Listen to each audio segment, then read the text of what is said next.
Today on this episode of RealityGays. Finally, 2 anniversaries that were worse than my mother's 50th. Oh, and it's the Pickleball tournament, y'all. We fast-forwarded. And Connor has magic to do. And you know he knows all the words. That was a Pippin joke. You know it. Roll it, Christina. RG on YT, y'all. Get down tonight, Daddy. It's time for Reality Gays. We're here to cover another reality show. And while the video plays, just sit back and let go. Now, you may be thinking, where'd the theme song go? We made this little switch because copyright's a bitch. We got 90 Day, Mormon Wives, Lala, and more. And now you can watch us, you whore. You like to watch. You dirty slut. Yeah, you know. Like it, don't you? A little too much. Ooh, moist. RG on YouTube, y'all. I want to show my creamy shoulders. And maybe my nipple. Poodle, no!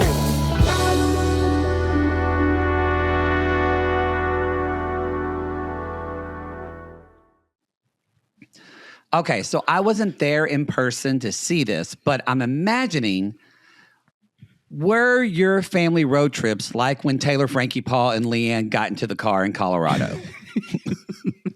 I was kind of triggered.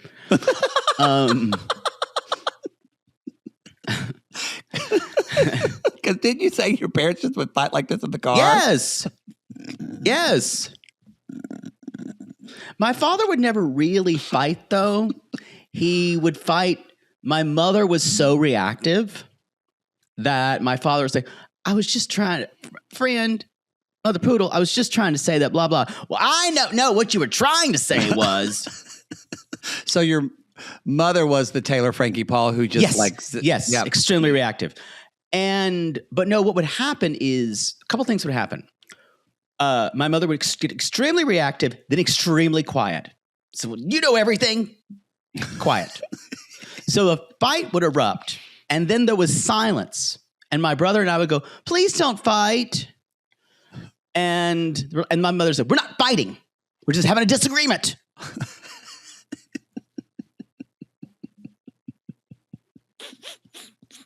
And would your brother and you be able to talk, or would y'all have to sit there in absolute silence? Silence on the way home. And then my father would try to change the subject about something else to one of us. And it was just still kind of be weird. And my mother would, and we'd try to start, and my mother, and then my mother would say, you're taking the wrong turn. This is, why are we going this way?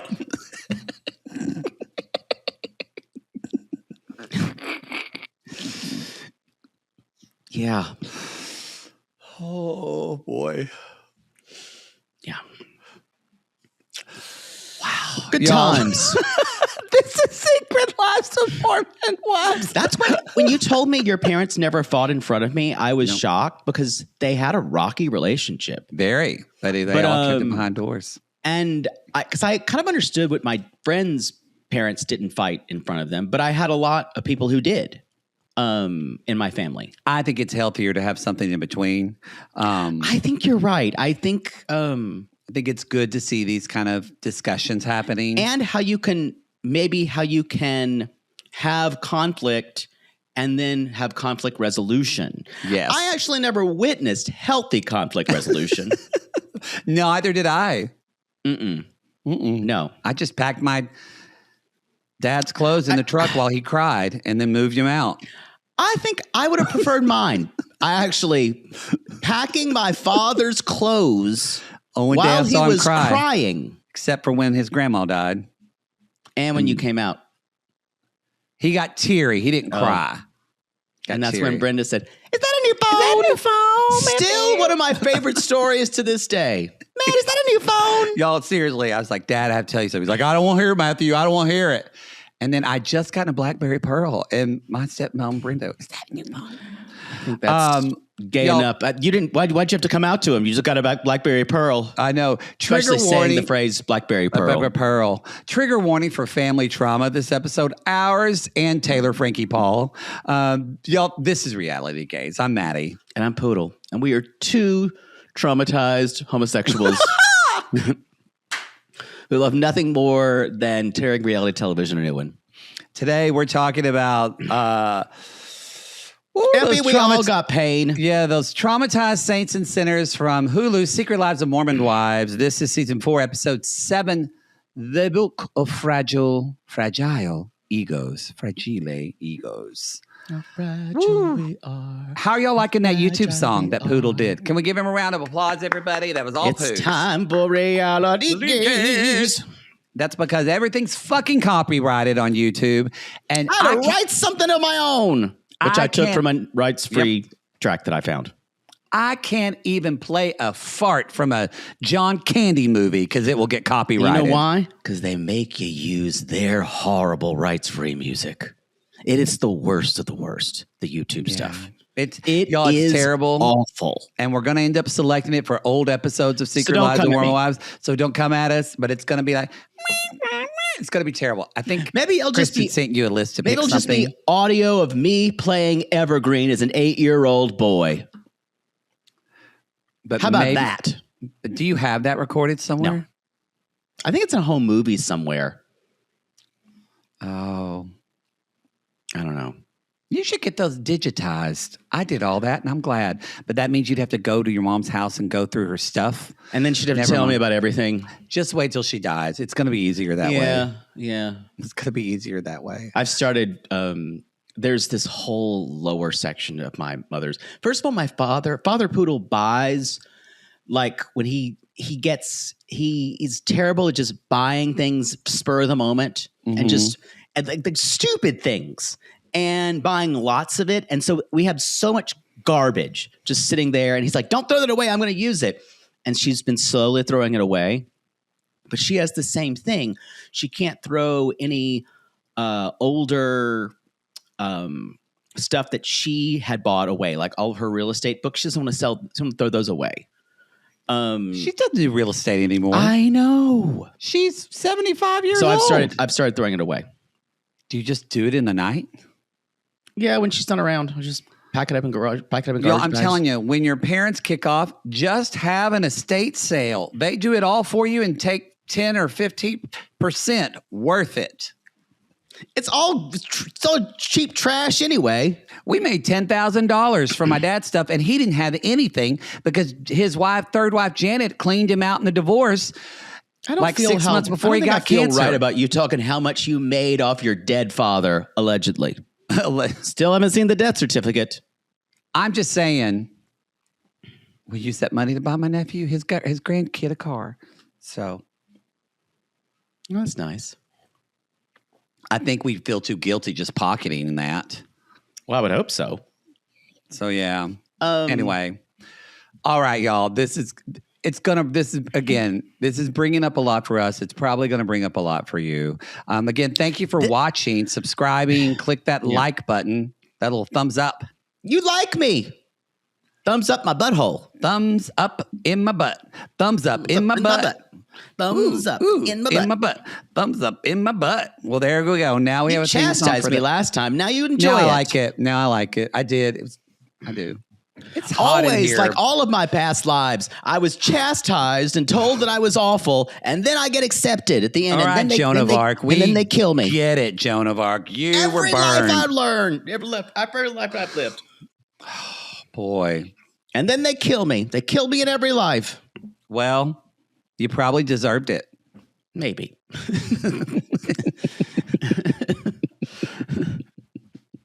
I just got on the bad side of the wrong people.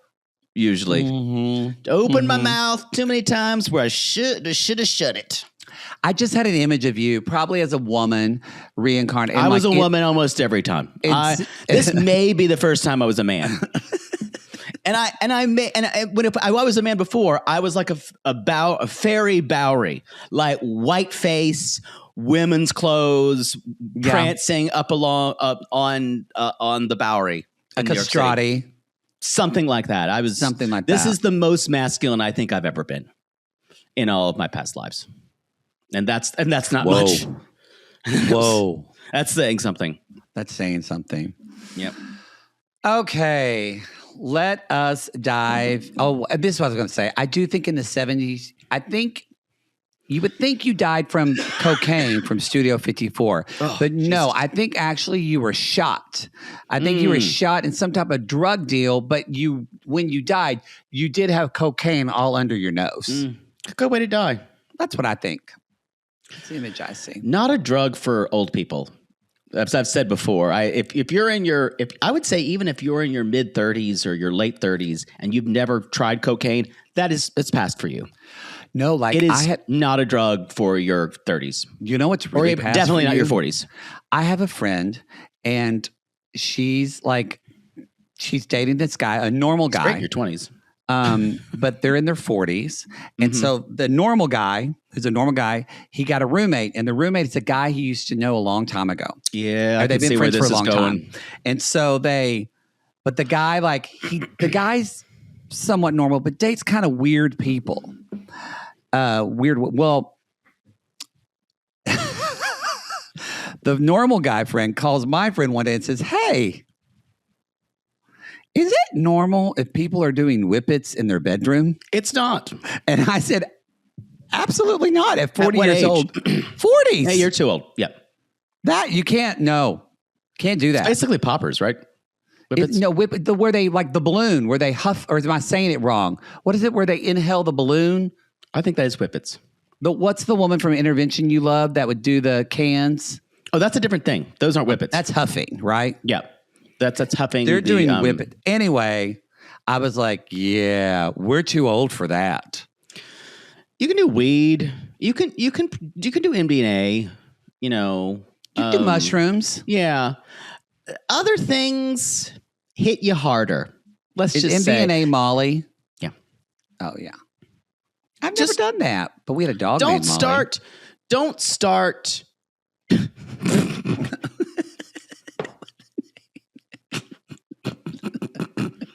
We had a dog named Molly. That is the most rube-like thing you've ever said. I've never done that, Molly. We had a dog named Molly. We did. Let's move on. I'm just saying, if you're over 40, the ship has sailed. I agree. Stick to. That's why Drugs are for the young. I didn't do coke. It's too late. I'm not doing off someone's dick because I usually. No, it's definitely too late for you. It's I definitely fuck too late for you. well-endowed men. If I did coke off their dick, I'd be dead. It's too late for you. Yeah, It's fine. You missed the cocaine days. Would you like to start the show, Whistle McGee? Hey, that's from chipping a tooth. Okay. My bite was also fucked, but it got fixed when I got braces. They didn't have to break my fucking jaw. Didn't have to do that. And it still wasn't fixed. I just gave up. Where are we? Can we please talk about the show? I'm begging you. So TFP's gone back to her house.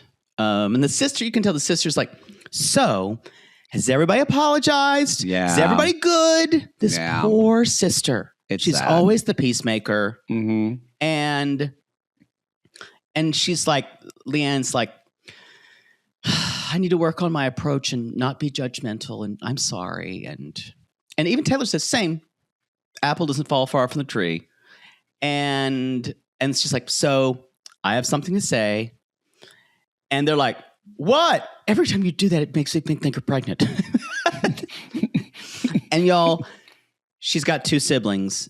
And the mom kind of goes, the sister and the brother go, what? And the mom's like, yeah, I kind of heard that. Yeah, I kind of heard the rumors that there might be some. I'm like, What? You're awful. You're I'm sorry. fucking awful. You don't let someone know that they have siblings out in the world. You're fucking shitty. awful. Well, this is why she didn't do it. She's too ashamed. She's too ashamed to even, because she can't tolerate it. Yeah. And I was really pissed at this. yeah. Yeah. That fucks people up. My dad never met his sister. He's like, I don't want to meet him. Yeah, because that's also shame. Mm-hmm. Yeah. We never had that situation, but when I asked to meet my grandfather's son on my mother's side, I never knew him because they left in the middle of the night because my grandfather was an abusive drunk. And my grandmother raised all her kids by herself, 5 of them. And I was told, and near the end of his life, there were some of her brothers went down to St. Matthews, which is in South Carolina, lower part of the state, near Columbia. And they went to see him and visit him. And my mother never went, and another one of her brothers never went. The youngest. The older ones went. That was the same way with my dad. The older Aunt Peggy and Andrew Sr., Uncle A.W., he would do things. They would do things with their dad. Yeah. Uncle Leonard never would. And my dad. The younger one wouldn't. Daddy wouldn't even let me go to his funeral. There were really no good memories, I think, my mom said. And I think I brought up getting to know them. And mother's like, why would you want to know those people? They didn't give a shit about any of our family. And I went, okay. What do you say to that? And I remember going to the beach, and I'm thinking I was going to stop in St. Matthews. And I had some addresses that I'd gotten from, I think, my cousins. And then I stopped and I said, you know what?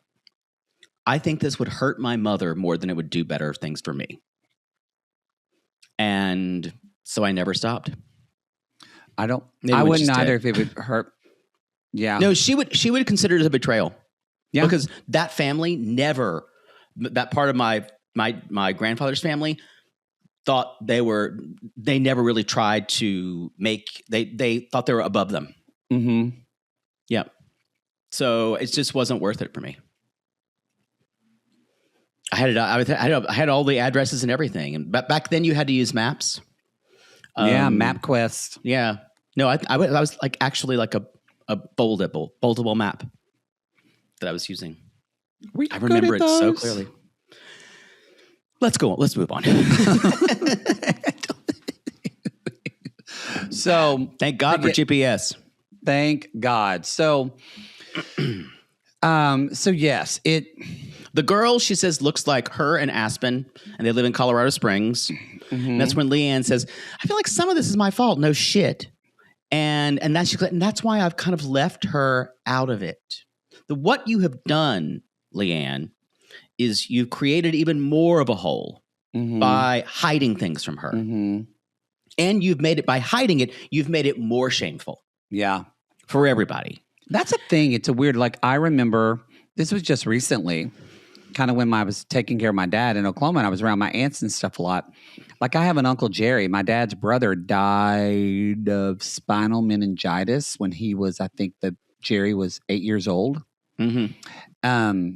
Only thing I've ever seen is like a picture of him from his coffin that my grandma used to keep in her. She had it in a drawer. Wow. Well, that's lurid. But I would ask, him in his coffin. You know, my Aunt Peggy was his older sister. Uh-huh. So my dad doesn't remember as much because my dad, he was older than my dad. My dad was the youngest boy. And Aunt Peggy, it was really weird. She couldn't recall anything about him. Isn't that weird? And I thought it's like this, that, and Leanne's like, it's almost like, it almost feels like she's acting like in another part of the country, like a 65 or 70-year-old person would, or 70. Yeah. Because this shows how kind of insular and kind of behind this Mormon culture is as far as what you do. And so, yeah, I thought it was very similar how she just, because even when Leanne's talking about this, do you notice she finally gets emotional later, but there's like a disconnect. Oh, there is. Not even emotional. Total disconnect. Mm-hmm. Yeah. She can't get too involved, otherwise she can't tolerate it. But none of that matters because we're in Los Angeles and the House of Screams, because Jen's children love to wail. They do. And Zach is dealing with her rough schedule, as he says. Always listen to his words. He's Poor you know Zach. exactly how he feels. Oh, he is so busy, so tired. And she says, I'm so grateful for him because I'm doing all this. And Zach says, since I've left med school, I've been kind of putting Jen's dreams first. And part of me is happy to do that. But I also want to go back to Utah because I bet he feels really fish out of water because the men have all the power in Utah. Los Angeles is a little different. It's a little different. He's also kind of boring looking. Also think, I think also just pragmatic wise, probably his family probably would help out with their children more and things like that. Yeah. You don't have that. It's hard. It is hard to have small kids and live in a city, especially a big city by yourself where you have no support. That's hard. Can we stay in Los Angeles and talk about their dinner at Gemma? Have you been to Gemma? It's right there near I feel the like Pantages. I have. It's right there near the Pantages.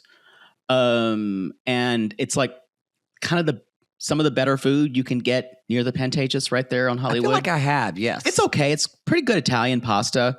Little pricier than you want to pay, but like there used to never be. There's a couple other little places that are great for dinner there now, but it used to be there was really no place besides Off Vine. Did you ever go to Off Vine when it was open? Yeah. It's closed now, right? It's closed, yeah. They were open for like 30 years. I know. I love that place, actually. It wasn't great. And it was good. It was good. You dated someone there, didn't you? A bartender, Maybe. didn't you? Yeah. Maybe. But they were at Gemma, and I was like, I've been there. And so it's their anniversary dinner. Mm-hmm. And he's like, you look, she's like, talking to Jack, you look nice. She's like, I wish I could say the same because she just came from rehearsals. And She's like, I stink, I smell, my body hurts. Yeah. So she's kind of in a state where she's like, even though I want sleep, I can tell it's really important to you to come to this dinner. And Zach's like, I know we thought we were going to be busy, but I really miss you because we never see each other. We never talk anymore. And there is a way to bring this up that doesn't feel like he's piling it on to her, but he's never going to do that. Mm-hmm. And Jen says, for the past 5 years of our marriage, I've supported him. He had his turn, and I love this. She says, and now it's my turn.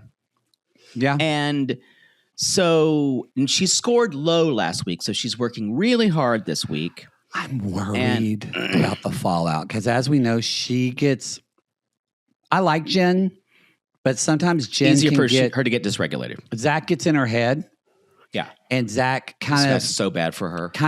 He kind of gives her this idea that she's not owed more than she deserves, but that like he wants everything. And so like, therefore he wants her to, not compromise, I guess, on any. I just am worried that because I got to thinking about this because we already know now. We haven't seen it all in the season, but we know Whitney's already got that movie. We know Whitney. I don't know if they're going to announce it this year. I'm assuming that we're going to find out that she's going to be on Chicago this season. I don't know. Because I think that all happened around the same time when they were filming, but we don't know. But what I was going to say is Whitney has all these things. This is the only thing Jen has. Yeah, we see them fighting later on. And I think that's probably where because you think about this, y'all, when we see like Jen is so different, but Jen hasn't like, Layla wants to model, Miranda wants to Miranda. I don't know what Miranda wants to do, but she wants money. She wants money. So I'm worried that Jen is going to, because what you got to understand on these shows, this is what I'm telling Poodle when he's on Big Brother, which again, he has submitted to Did you submit to Traders too? You don't know how long that application is. I am still working on it. It is pages and pages of stuff. Is it due by today? No, it's due the 20th. Oh, a Big Brother's due today, I think. I've already sent my Big Brother one in. Big Brother has been sent in, everybody. Okay, so I better see a confirmation email. Do you know how much we're doing this week? We're doing a lot this week. We're doing a lot. I'm sorry. I don't want you to start crying or screaming, either one. But I just feel like she doesn't have a lot going on, and this is going to crush her. I think that the big difference between Whitney and Jen here is Whitney has a partner who is emotionally supportive for her. That's true as well. But Zach is taking care of the kids, yes, but he is not very emotionally supportive. No, not at all. And Whitney, this is what I was going to say, interrupted my own self. Not the first time. Whitney understands the business of show business. Yeah. That it's not about winning. It's not about you winning Big Brother because you're not going to win. You're going to get to the final 3 and be famous for being the biggest villain in Big Brother history. But that's still going to give you so many opportunities. Are going to be, I swear to God, if I'm on that show, my confessionals, when I've had lack of sleep, I'm going to go the fuck off. Your filters, I guarantee you my filter will get less and less. It's going to hurt me. It's going to, the only way I can win this is I need to be very strong in my brain, and I need to be able to get some sleep. And I just know if I don't sleep well, I won't do well. I need to probably win HOH the first week, which I probably won't do because then I'm looked as a threat. We're going to make you either sleep in other people's houses or couch or get you a good travel pillow so that way you're getting used to sleep in places that aren't my bed. Yeah, we got to get you used to that. You think I'm going to be an absolute debacle, don't you? Yes, just don't ruin the show because I want you to do this to grow our podcast. But yes, so it's not about winning the game. It's not about winning the mirrored ball. It's about approval, feeling loved. It is about getting there longer and being there longer and just publicity. Yeah. That's all it's for. But she wants to be, get this. She wants to feel like she's successful. And I don't think she knows what she wants, really. No, she doesn't. Yeah. So she was raised to be a mom. Yeah. To be honest. Yeah. That's a really good point. She was more red-pilled Mormon than a lot of them. Mm-hmm. And he is, Zach says, I don't want you to feel mom guilt, but our kids miss you, and I can't fill the mom void, and I don't think the life in Hollywood is conducive to a healthy marriage. Everything for him is about undermining her. And pushing her and towards making something her feel he wants. not confident, so she has to rely on him. I agree. Yeah, I hate him. He is. I'm telling you, this guy has been covert for 2 seasons. But who we saw from season 1 and season 2, it's the same person. Mm-hmm. He's low key. He's definitely the worst person on the show. He's kind of done what comes Jordan from is. Jordan. Yeah, well, he's done what Jordan did is they've learned therapy speak, and everybody thinks that there's some. There is darkness in this guy, and this guy I don't use this word lightly. This guy's evil. There's something about him that is only to make other people play down, and especially women. I just get young Gary Busey vibes. So he says he's like, yeah, I love watching. Yawn's a great guy, but I don't love watching another man dance with my wife. Okay. And they show all these Ben Affleck. They're kind of trolling Zach here. They're showing all these Ben Affleck pictures, and it's like Hollywood's not the healthiest place for a marriage. It was hilarious that they used Ben Affleck, and he basically says that it's like being a mom and a wife kind of took a backseat, and she gets offended. She should. And he's like, and that's when she says, it would be so easy if Whitney and I were single. And I was just like, yes. And he goes, do you want a divorce? And she's like, no. Did you take my comment that way? Yeah. And she kind of meant it that way, though. She did, though, because she said she meant it as a threat. Yeah. Because she was saying all the single people, they're laughing and they're doing, and we got to go home and be married and have kids. Yeah. And she says, he's like, I'm not trying to stop chasing your dreams, but I've given up everything to support you. And she said, so now it's my turn, right? And the thing about it is, he can't say no, even though that's what he thinks, because he's got a camera on him. But he believes this. Mm-hmm. He believes that he's the man. And she should be a wife and a mother. Yeah. And So I don't think he's going to have a hard time getting this girl back to Utah. Oh, yeah. She's gotten a taste. How you going to keep them down on the farm once they've seen old Hollywood? Hollywood. You know that song, right? How you gonna keep them down on the farm once they've seen Gay Paris? Never I don't heard of think that song. anyone knows No. that song. That song is from the 20s Okay. and the 1920s. Okay. Now, I think you All did about men die. who came home from World War I and they don't want to be on the farm anymore once they've seen the world. I do think that that decade, you would have died from a drug overdose. Opium for sure. Oh, laudanum. Yes, give me the sleepy death. Yeah, I think that's what happened on that one. Mm.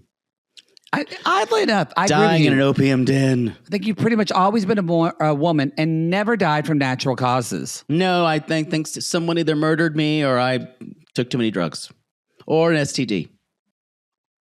Or got like fucked off a bridge. Something involving sluttery. Slattery. Sluttery. Do you want to pop over to Los Angeles again, or do you want to pop Yeah, let's back stay to in Los Utah? Angeles. Okay, so there's a little quick. Zach and Connor are meeting at this kids' place with the kids. And again, you really...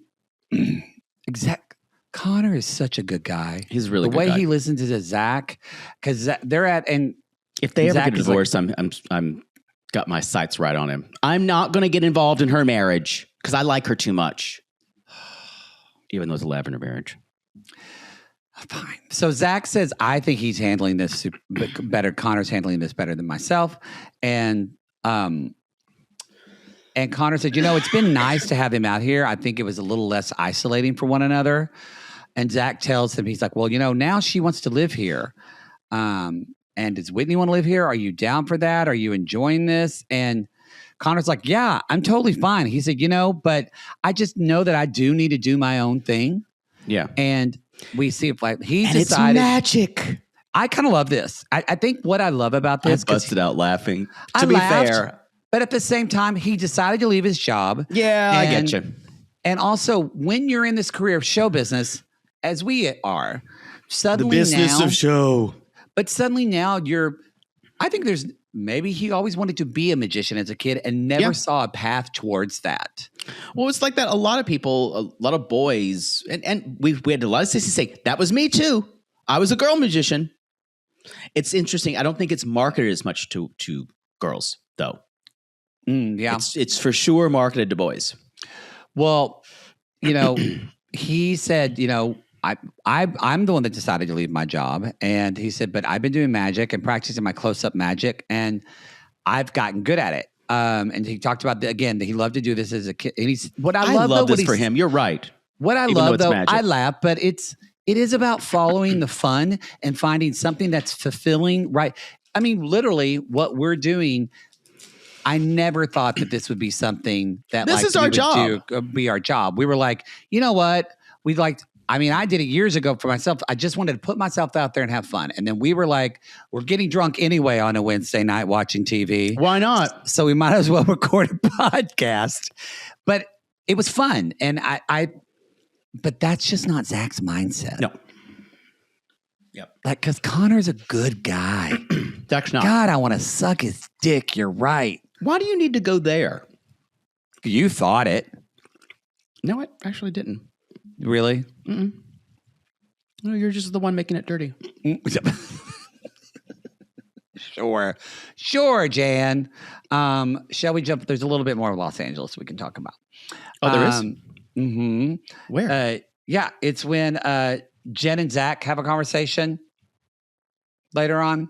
Oh, yes. And so Jen is like, she's like, I'm starting to question what's next for us. And Someone has to sacrifice, Zach says. Zach says someone has Which to give the short means sacrifice. it's going to be you.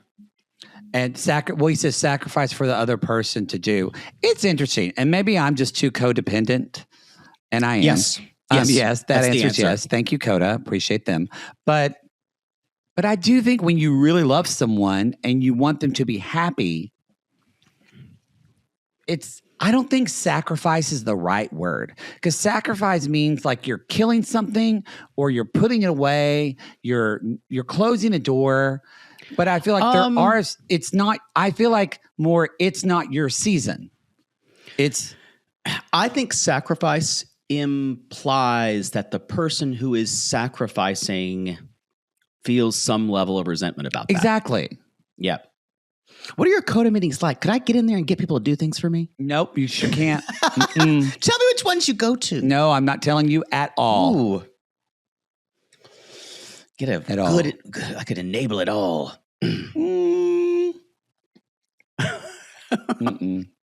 No. Mess that up for you. Yeah, sure.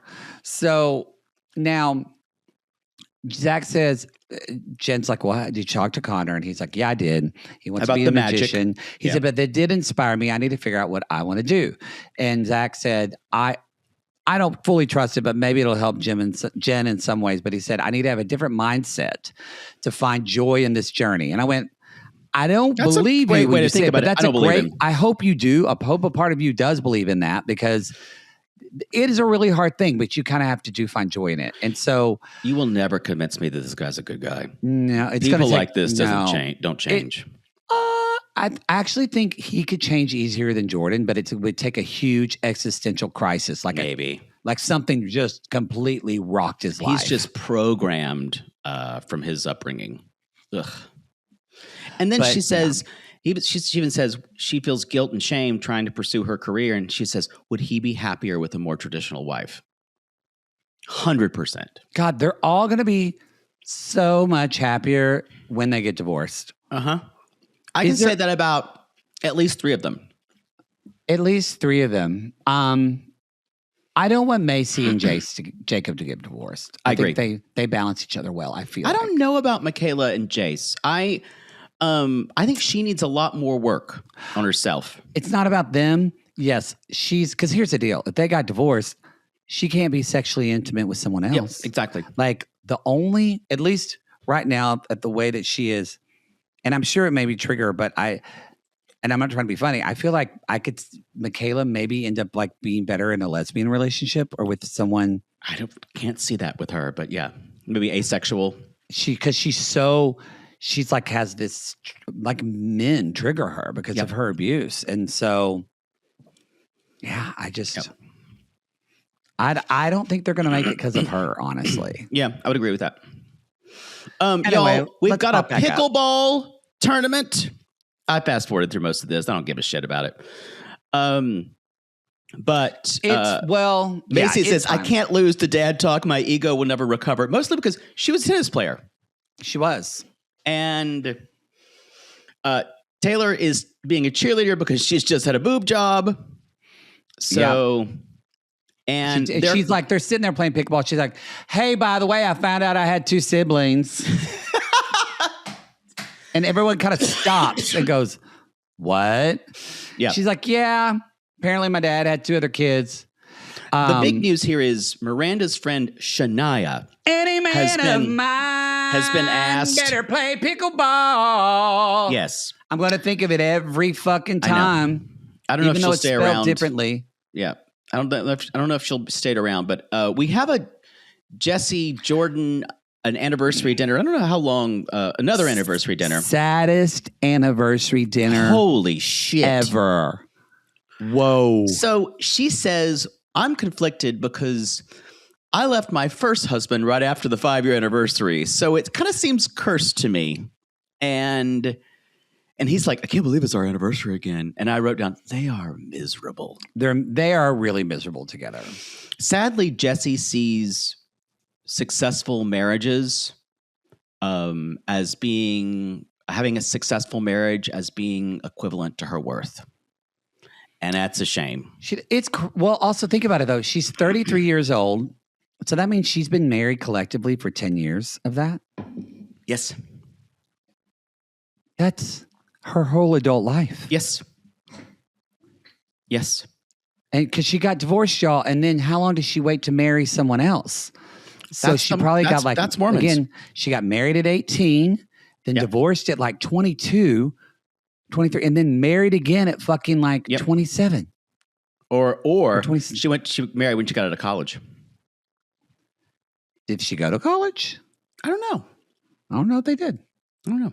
I don't know. Oh, minerals? She got a Boss Babe award. She got a Boss Babe award. Boss Babe. Boss Babe.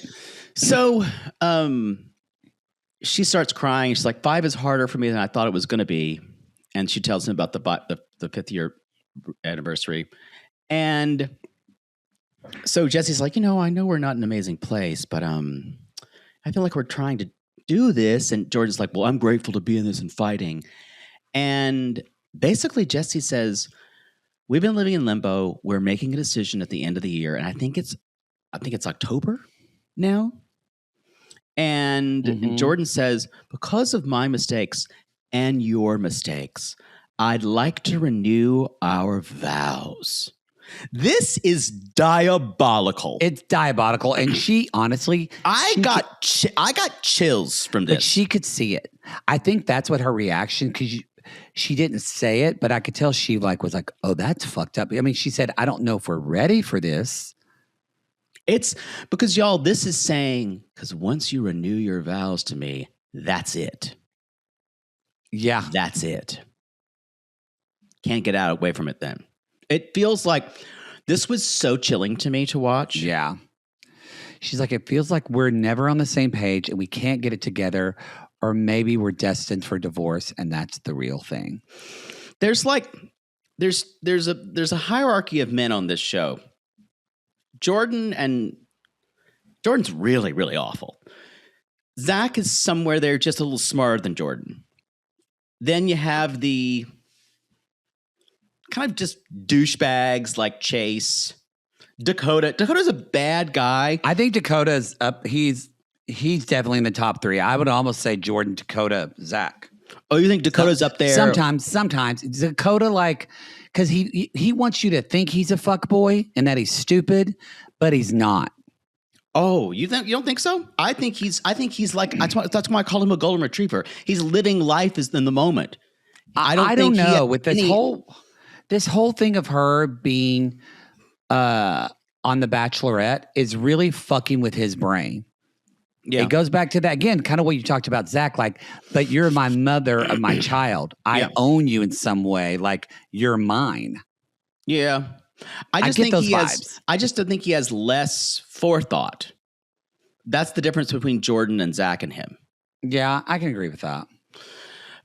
So moving on, there's a boys' dinner. Jordan, Jace, Jacob, oh boy, and Dakota. And they basically there's not a lot about this, but there's a little bit. Jace talks about going to a therapy session. Michaela's crying and saying, we're both feeling stuck. And they're talking about how long has it been? He's like, well, it's not ever.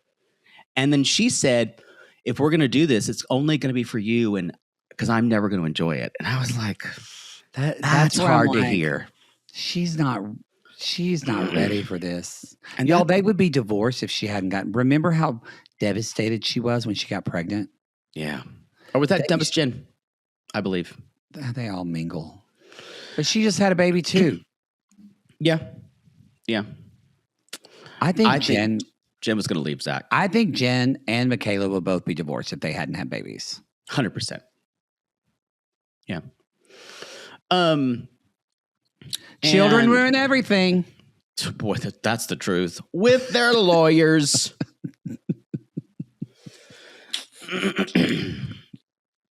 Anyway, I think, is that, we're in Utah. Yes. And Taylor is officially leaving for the Bachelorette. And then she asked the mom, you want to go to Colorado Springs? She's like, this is bad time. The mom is so adamant against this. It would have happened when mom would not have wanted to do this. Look, 2 things are happening. Agreed. The mom would never want to go do this. Yeah. And this is also Taylor Frankie Paul trying to self-sabotage herself. Probably. She does not need to go to Colorado fucking whatever, like a week or whatever it is before the Bachelorette. Yeah, that's a good point. This is not the time to do this. So later on, but you're right. Leanne would never want to do this. She says, "You deserve so much." Answers, "I don't know." And then she finally says, being 17 and bringing into the baby into the world maybe wasn't smart. And then she says, maybe if I would have given you up for adoption, you would have had a better life. In what world is this a good thing to say to your child? It's weird that Taylor doesn't even take it. She just kind of goes, no. But I'm like, because the only thing that can come from this is from someone to say, but you're a great mom. Exactly. You were fine. It's just, she says it just for validation. But even the producer asked her, do you think she really would have had a better life? Meaning, I think production was shocked that she says sometimes it's like, not only was I young, I was going to be a disappointment to my family and my church, and maybe she would have been happier. I think this is a person who is so unhappy with herself and so ashamed of what she did. Mm-hmm. All she can do is try to remove herself from the situation. Yeah. To do better for her daughter. I agree. But that's fucked up to put on your kid. It is. This was so fucked. I understand maybe just musing about it. Mm-hmm. You know, maybe if I would have given you up for adoption, you'd had a better life. I just feel like it's number one, it's extremely nihilistic. Like nothing matters. Mm-hmm. Like nothing I did as a mom mattered. Mm-hmm. Because I was fucked up from the beginning. It's just when she said it, I was kind of in disbelief. Me too. Ugh. It was horrible. Horrible. And yeah, here we go. But the mom is going to go with her to Colorado Springs. She's going to go. But y'all, it's pickleball time in Provo. The men win. The men win. Macy's upset. Yeah. The only reason I think we're going to see this Shania woman a little bit more is Taylor's talking to her. I don't feel like they would show this if she wasn't going to be in. Yeah, that's a good point. More, because she's talking about this guy found God and blocked her and went back to his wife. Mm-hmm. But Jesse knows dating's rough out here in Provo. Dakota and she DM'd after the split. So yeah, Jesse said, "I'm wondering, because." How do they know that everyone sends everyone a DM? Because everyone talks. Everyone talks. I don't tell you at all who DM. You don't tell me about your DMs. I don't want to know. Yeah. I don't even tell you who DMs Reality Gays. I forget to tell you. Yeah, they're DMing me. Don't go Reality Gays. Poodle checks that. That's me. Go to the Matt Marr. If you want him. Don't leave a YouTube comment because Poodle can't check it. That's just me. It's true. So y'all, they go to Colorado Springs. The bio dad's family does not want to be on camera, but they are meeting the dad's best friend, Steve. Now, mom. And they're driving down the highway, going down Colorado Lane. Don't turn back because you're going to find out about your family. Generational trauma. Yes, sir. Turns out, Leanne also dated the best friend. Someone was quite the good time girl. And the way Taylor talks about it, she's like, what do you know him? And she's like, well, I don't know. I don't really remember him. And yeah. It's so weird. It is so kind of, it is so, she's trying not to let herself feel anything. This relationship, we're going to find out, probably was horrible. Yeah. I like when Leanne says, I really like Jordan. He's a really good guy. And Taylor's like, she's probably going to leave him. yeah, she's probably going to leave him, yeah. And she's like, I don't want to talk about Dakota. And then there's more fighting. They start to fight. And she's like, all you do is, and she's like, she's so judgmental about Dakota. And she screams, she's like, this is not how I wanted to start the trip. And Taylor Frankie says, it was so much talking over each other. It was basically. I just wrote down. But because I will say, crosstalk. There's a little bit of Taylor Frankie Paul doesn't see the facts always. No, Taylor Frankie Paul sees what she wants to see. Emotionally reactive. Because she's emotionally reactive. So it's not that Leanne's making good points. Yeah. But it's the way she's saying it. And I just don't know. I think once TFP is activated, you have to take her to like a padded bubble underwater with soothing music, and that's when you can actually tell her facts and she'll calm the fuck down. That's it. Anyway, but they're screaming at each other, and she's like, I don't want to do this anymore. Let's go home. Yep. That's the show, everyone. All right, everybody. Thank you so much for listening or watching. If you're on YouTube right now, hello. Be sure to subscribe. Give us that thumbs up in the butt. Give us thumbs up in the butt. In the butt. Thumbs up in the butt. Thank you so much. And you can look at our YouTube shorts, and our memes are all going to be on our YouTube channel as well. If you're listening to the podcast, we appreciate you very much. If you're on RG Plus, you got these episodes immediately as well. So thank you so much for your support. And as we always say, this is Reality Gays saying goodbye for now. And we leave you as always with the strong and immortal words of Demi. I needed to hear that today. Oh, profound.